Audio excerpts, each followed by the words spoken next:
நாகப்பட்டினம் நாடாளுமன்ற உறுப்பினர் உடல்நலக் குறைவு காரணமாக காலமானார்.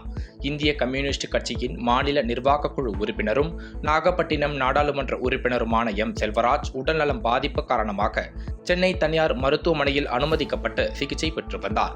இந்நிலையில் இன்று அதிகாலை 2:40 மணிக்கு சிகிச்சை பலனின்றி காலமானார். இறுதி சடங்கானது நாளை காலை 10 மணி அளவில் திருவாரூர் மாவட்டம் சித்தமல்லி கிராமத்தில் அவரது இல்லத்தில் நடைபெறும் என தெரிவிக்கப்பட்டுள்ளது. கோவில் நகரமான திருக்கழுக்குன்றத்தில் கோவில் கட்ட நன்கொடை தராததால் ஒருவரை மர்ம நபர்கள் அரிவாளால் வெட்டிய சம்பவம் பரபரப்பை ஏற்படுத்தியுள்ளது. செங்கல்பட்டு மாவட்டம் திருக்கழுக்குன்றம் அடுத்த கொத்திமங்கலம் பகுதியைச் சேர்ந்தவர் அகமது பாஷா. இவர் பழைய இரும்பு கடைகள் மற்றும் உணவகம் நடத்தி வருகிறார். நேற்று இரவு இவரது கடைக்கு கோவில் கட்டுவதற்கு நன்கொடை கேட்டு சிலர் சென்றுள்ளனர். அகமது பாஷா நன்கொடை தராத நிலையில் பட்டா, பயங்கர ஆயுதங்களால் மர்ம நபர்கள் அகமது பாஷா மற்றும் அவரது நண்பர் இப்ராஹிம் ஆகியோரை வெட்டியுள்ளனர். இதில் படுகாயமடைந்த இருவரும் சிகிச்சைக்காக செங்கல்பட்டு அரசு மருத்துவமனையில் அனுமதிக்கப்பட்டுள்ளனர். இச்சம்பவம் குறித்து திருக்கழுக்குன்றம் போலீசார் வழக்கு பதிவு செய்து விசாரணை மேற்கொண்டு வருகின்றனர்.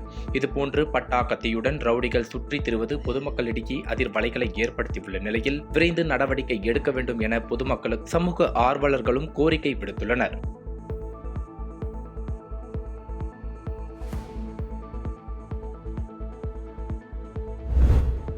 வஞ்சிபாளையத்தில் தண்டவாளம் பராமரிப்பு பணிகள் நடைபெறுவதால் கோவை மற்றும் திருப்பூருக்கு கல்லூரி மற்றும் பணிக்கு செல்பவர்கள் மிகவும் அவதி அடைந்து வருகின்றனர்.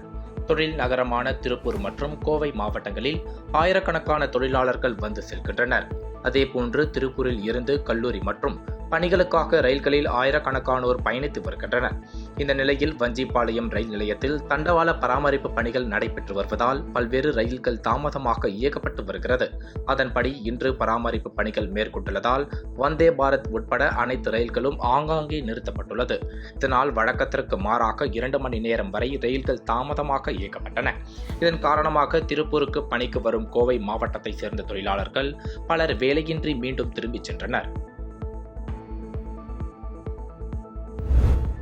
கோவை சிறையில் தான் எனக்கு சமாதி என சிறை கண்காணிப்பாளர் மிரட்டுவதாக சவுக்கு சங்கர் கூறியது பரபரப்பை ஏற்படுத்தியுள்ளது.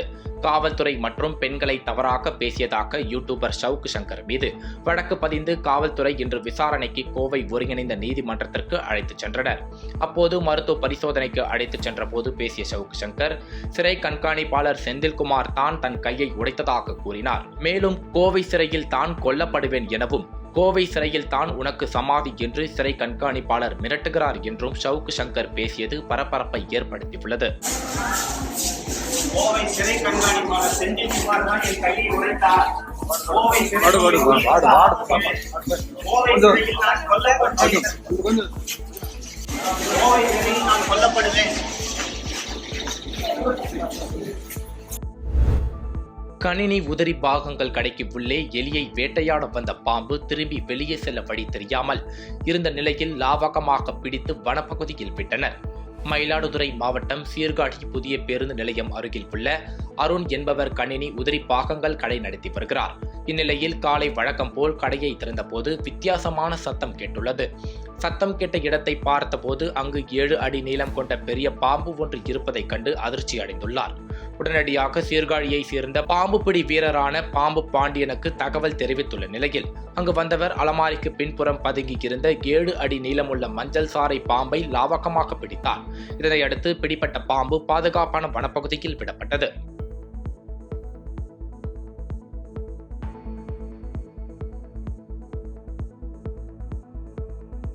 பாதகம் செய்பவரை கண்டால் நாம் பயங்கொள்ளலாகாது பாப்பா. மோதி மிதித்து விடு பாப்பா, அவர் முகத்தில் உமிழ்ந்து விடு பாப்பா.